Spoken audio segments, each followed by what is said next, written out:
Well, welcome back to part two of Can Our PM Save Us? We're going to have a look here at the 1920-21 Depression, the depression you've never heard of.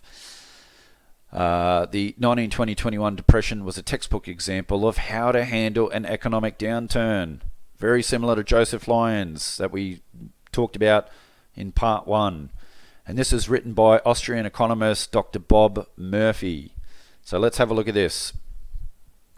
When it comes to diagnosing the causes of the Great Depression and prescribing cures for our present recession, the pundits and economists from the bigger schools typically argue about two different types of intervention. Big government Keynesians, such as Paul Krugman, argue for massive fiscal stimulus, that is, huge budget deficits to fill the gap in aggregate demand. On the other hand, small government monetarists, who follow in the laissez-faire tradition of Milton Friedman, believe that the Federal Reserve needs to pump in more money to prevent the economy from falling into deep recession or depression. Yet both sides of the debate agree that it would be utter disaster for the government and Fed to stand back and allow market forces to run their natural course after a major stock market or housing crash. In contrast, many Austrian economists reject both forms of intervention. They argue that the free market would respond in the most efficient manner possible after a major disruption, such as a 1929 stock market crash or the housing bubble in our own times. As we shall see, the US experience during the 1920-21 Depression, one that the reader has probably never heard of, is almost a laboratory experiment showcasing the flaws of both the Keynesians and the monetarist prescriptions. So, folks, buckle yourselves in as we go through this, because, as I said in part one, here we are really going to put the nail in the coffin to this whole debate on what we should do in economic downturns. So, the 1929-1933 Great Contraction. Despite what many readers undoubtedly learned in their history classes as children, Herbert Hoover behaved like a textbook Keynesian following the 1929 stock market crash. In conjunction with Treasury Secretary Andrew Mellon, Hoover achieved an across-the-board 1 percentage point reduction in income tax rates applicable to the 1929 tax year. Hoover didn't stop with tax cuts to bolster aggregate demand. Analysts at the time would not have used the term. Though analysts at the time would not have used the term. He also signed into law massive increases in the federal budget, with fiscal year 32 spending rising 42% above 1930 levels. Hoover ran unprecedented peacetime deficits, which stood in sharp contrast to his predecessor, Calvin Coolidge, who had run a budget surplus every year of his presidency. In fact, in the 1932 election, FDR campaigned on a balanced budget and excoriated the reckless spending record of the Republican incumbent. So, just reading that right there, it sounds exactly what Scott Morrison is doing right now. Tax cuts to bolster aggregate demand, massive fiscal spending in peacetime levels to bring forward demand. All this does is cause misallocation of resources and malinvestment, which always ends bad. But hey, forget about studying real economics. Let's continue. It wasn't merely that Hoover spent a bunch of money; he spent it on just the type of things that we associate today with Roosevelt's New Deal. For example, he signed off on numerous public works projects. Ooh, isn't Scott Morrison doing that as well? Including the Hoover Dam. Of particular relevance today is the Reconstruction Finance Corporation, established under Hoover, which quickly injected more than $1 billion to prop up troubled banks that had made bad loans during the boom years of the late 1920s. And this was when $1 billion really meant something. Well, now we're talking in the trillions, 1.1 trillion. In fact, moving forward to 2030, it's expected to hit 1.8 trillion here in Australia, the government debt. It is true that Hoover eventually blinked and raised taxes in 1932 in an effort to reduce the federal budget deficit. Today's Keynesians point to this move as proof that reducing deficits is a bad idea in the middle of a depression. Yet an equally valid interpretation is that it's horrible to hike tax rates in the middle of an economic disaster. After the bold tax cuts pushed through by Andrew Mellon in the 1920s, the top marginal income tax rate in 1932 stood at 25%.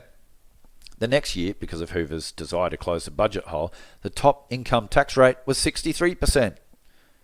Given this extraordinary single-year tax hike, or rate hike, it is no wonder that 1933 was the single worst year in US economic history. For what it's worth, the financial year 1933 budget deficit was still huge, coming in at 4.5% of GDP. Wow, and we're spending close to 10% of GDP today. Unbelievable. Despite the huge rate hikes, federal tax revenues only increased 3.8%. From financial year 32 to financial year 33. So we see that the standard Keynesian story, which paints Herbert Hoover as a do-nothing liquidationist, is completely false. Yet Milton Friedman's explanation of the Great Depression is almost as dubious. Following the stock market crash, the New York Federal Reserve Bank immediately slashed its discount rate, how much it charged on loans, in an attempt to provide relief to the beleaguered financial system. Exactly what central banks are doing today. The New York Fed continued to slash its discount rate over the next 2 years, pushing it down to 1.5% by May 1931. At that time, this was the lowest discount rate the New York Fed had ever charged since the establishment of the Federal Reserve System in 1913. It wasn't merely that the Fed, along with other central banks around the world, was charging an unusually low rate on loans it advanced from its discount window. The entire mentality of central bankers was different during the early years of the Great Depression. Writing in 1934, Lionel Robbins first noted that during previous crises, the solution had been for central banks to charge a high discount rate to separate the wheat from the chaff. Those firms that were truly solvent but liquid would be willing to pay the higher interest rates on central bank loans to get them through the storm. Firms that were simply insolvent, on the other hand, would know the jig was up because they couldn't afford the high rates. Yet this tough love was not administered after the 1929 crash, as Robbins explained. Before I get to Robbins' explanation, once again, we're doing the same thing now, and we got zombie companies just rising. I think we're almost up to about 19% in the US of all companies are zombie companies, meaning they're basically insolvent. And we've looked at Japan. Japan is a complete zombie economy because they didn't allow, as Schumpeter put it, creative destruction. Firms able to go under, and new firms start, and new firms with better managers doing better with scarce resources and the like. Where now we just prop up everything, we keep it all going, but those firms cannot grow. So we're not going to have growth. We're not going to have wage growth. We're going to be in some form of stagflation for a long time. You want to call it, stagflation with price increases or price decreases. Look, that's another debate, but we will have some form of stagflation moving forward. So let's have a look at what Robbins said here. In the present depression, we have changed all that. We eschewed the sharp purge. We prefer the lingering disease. Everywhere in the money market, in the commodity markets, and in the broad field of company finance and public indebtedness, the efforts of central banks and governments have been directed to propping up bad business positions. We therefore see an eerie pattern when it came to both fiscal and monetary policy during the early 1930s. The governments and central banks implemented the same strategies that the sophisticated experts recommend today for our present crisis. Now, just jump in here. This article was written in 2009, so he's talking about the 2009 crisis, yet you could bring that forward to exactly today in 2020 when he's talking about the present crisis. Of course, today's Keynesians and monetarists have a ready retort. They will tell us that their prescribed medicines, deficits and monetary injections respectively, were not administered in large enough doses. It was the timidity of Hoover's deficits for the Keynesians, or the Fed's injections of liquidity for the monetarists. that caused the Great Depression. Now, let's look at the 1920-21 depression.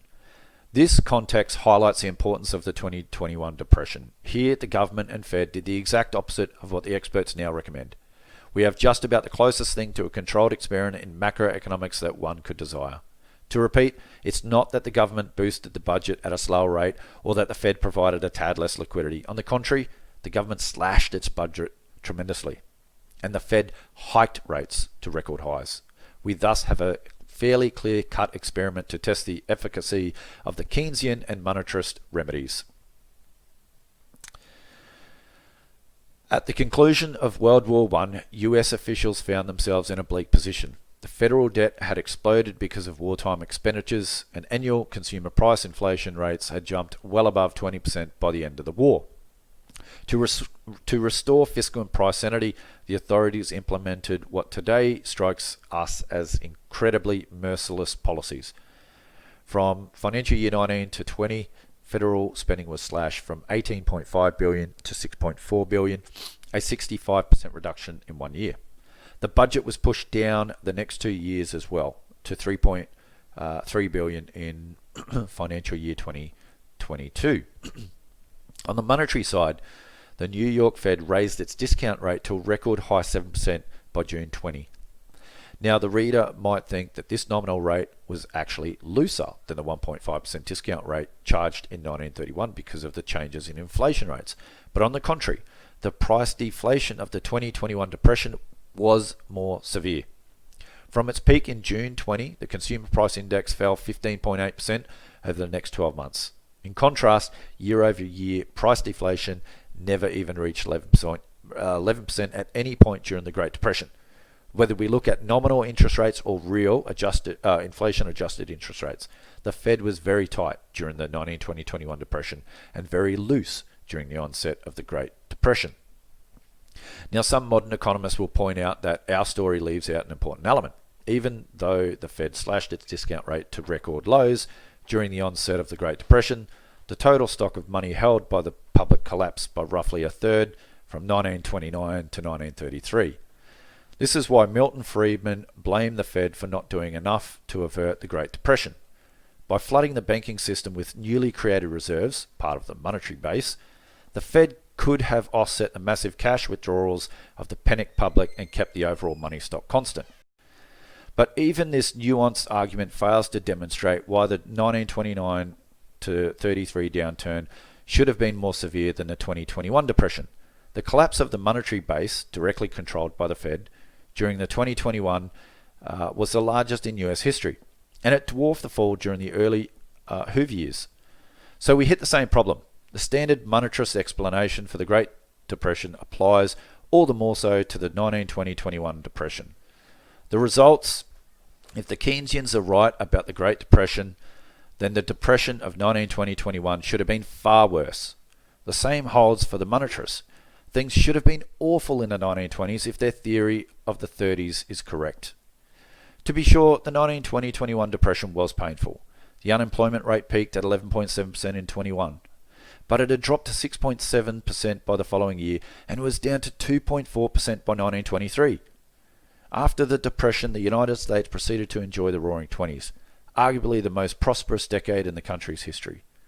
Some of this prosperity was illusory, itself the result of subsequent Fed inflation, but nonetheless, the 1920-21 depression purged the rottenness out of the system and provided a solid framework for sustainable growth.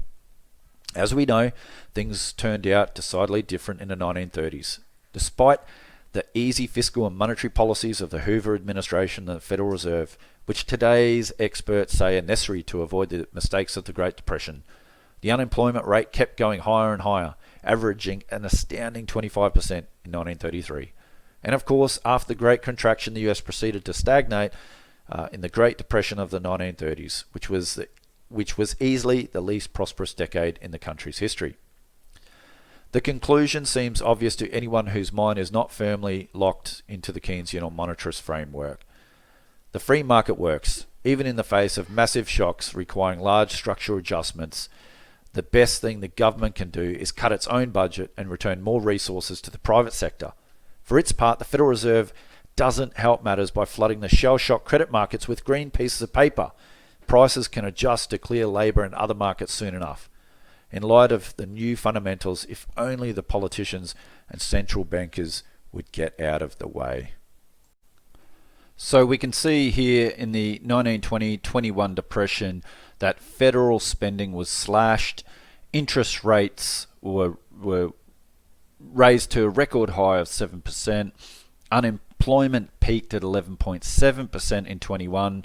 Less than 12 months later, it fell to 6.7%, and another 12 months after that, 2.4%. So we had a very sharp recovery by allowing the free market to work, by implementing these policies, basically doing the opposite of Western governments right now, because we need to take our medicine. You know, it's like a drug addict that's hooked on cocaine. Instead of taking the medicine to get off it, all we do is keep injecting more cocaine to try to, keep it going along, and ultimately that's going to kill him. And the same thing. Ultimately, this is going to blow up really, really bad. So, what about Ireland post 2008 GFC?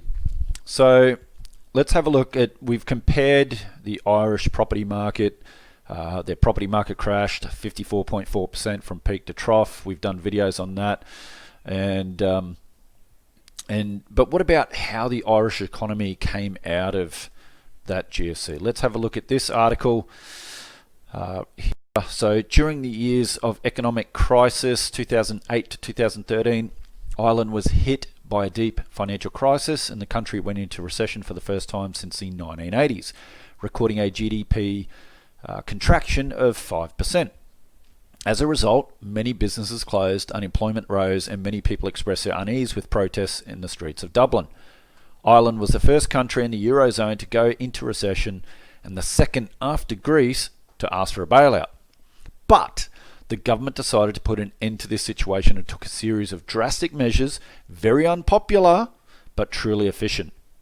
So what they have? Strong internal devaluation with lower prices and costs. So they had deflation. They allowed the debt bubble to pop and allowed prices of assets and other things to come down. Higher taxes, except VAT for those sectors that generated more employment. They reduced pensions and social cuts. So they cut public spending and sale of public assets. So they improved the government deficit and debt situation. And we'll have a look at that in a sec. However, Ireland has something that attracts large companies from all over the world and makes them establish their tax headquarters there. It has the lowest corporate taxes in the world at 12.5%. As a result, GDP is growing by leaps and bounds, but it remains a real mystery how it was able to record a GDP growth rate of 26.3% in 2015. This is a record figure which, according to analysts and economists, came about as a result of the operations of large transnational companies that emerged with companies domiciled in Ireland to benefit from the low corporate tax. According to US Chamber of Commerce figures, there are about 700 US companies operating in Ireland. The best way to justify the large increase in GDP is to compare it to the gross national product, because GNP does not bear the profits of foreign companies in mind. This is where the difference is seen, because in 2015, GNP had increased by 18.7%, almost 8 points below GDP. However, folks, we would all die for 18.7% growth in GNP or GDP or any Ps. The most notable advantage of the increase in GDP is the reduction in the country's fiscal deficit and debt. Here we go. Reduction in the fiscal deficit and debt calculated as a percentage of GDP. However, it also brings some problems, such as the increase in contribution to the EU budget. Who cares about them? Whatever the reason, the truth is that Ireland's economy is booming, and according to the HDI, the Human Development Index produced by the United Nations Development Programme, Irish people are among those with the best quality of life. In addition, the unemployment rate recorded in August 2019 was 5.2%, with only 0.3% difference between men and women. And as I said, we had a look at when that property market did crash down from peak to trough 54.4%, they allowed the debt bubble to collapse. And you saw first home buyers jump in. And I think it was around 12, 13, first home buyers made up over 60% of all home buyers in Ireland. So they were able to buy these cheap homes with low mortgages. So they had more disposable income to spend into the other aspects of the economy, which is why also Irish people are among those with the best quality of life, according to this HDI report from the United Nations, because, well, people aren't swimming in debt. People aren't, needing dual incomes and like we've got over 40% of mortgages in Australia in mortgage stress. Households in mortgage stress, over 40%. So 40% of everyone with a mortgage basically are insolvent.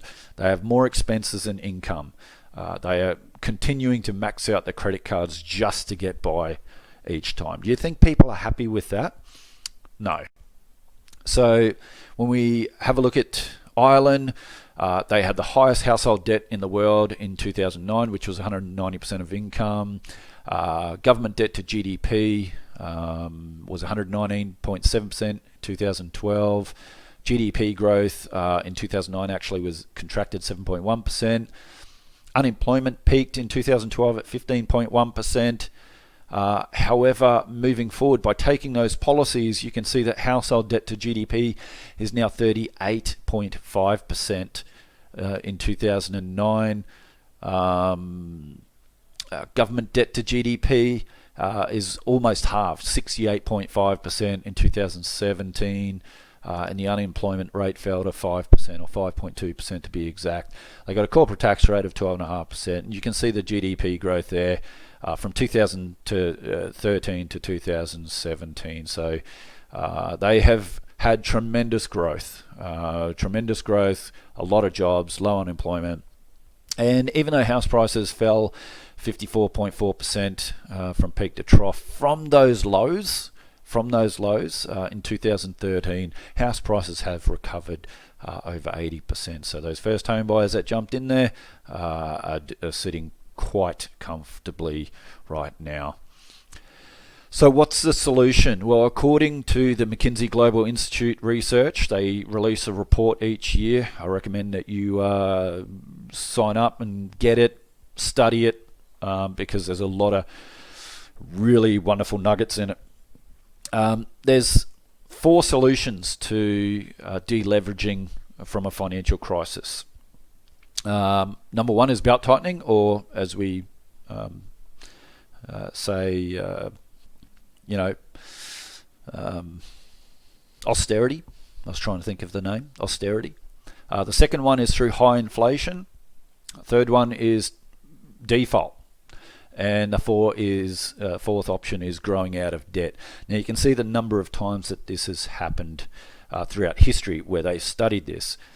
And austerity is the one that works. It works. And history has shown that. Also, throughout history, governments will try inflation. 7 times it's happened where countries have defaulted. And that's not an option you want to go down because that has severe consequences for a very long time. And only once has a nation been able to grow out of debt, and that was the US coming out of World War II. So they had a war to kind of thank for that. So right now, what is our government doing, and what is Western governments doing? They're trying to grow, spend and grow. Borrow and spend to grow our way out of the debt problem. And other than America post coming out of the World War II, that's never happened before. So we are going against history. Look, we are trying to also hedge our bets between growing out of debt and going for number 2, which is high inflation. But when we're at these debt levels, I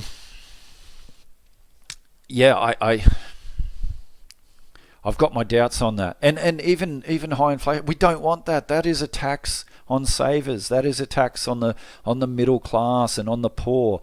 This high inflation is misery. We don't want that. Governments want that to save their backsides, but it's not good for the people. It's great for speculators, great for those who own financial assets, but it's not great for the majority of people.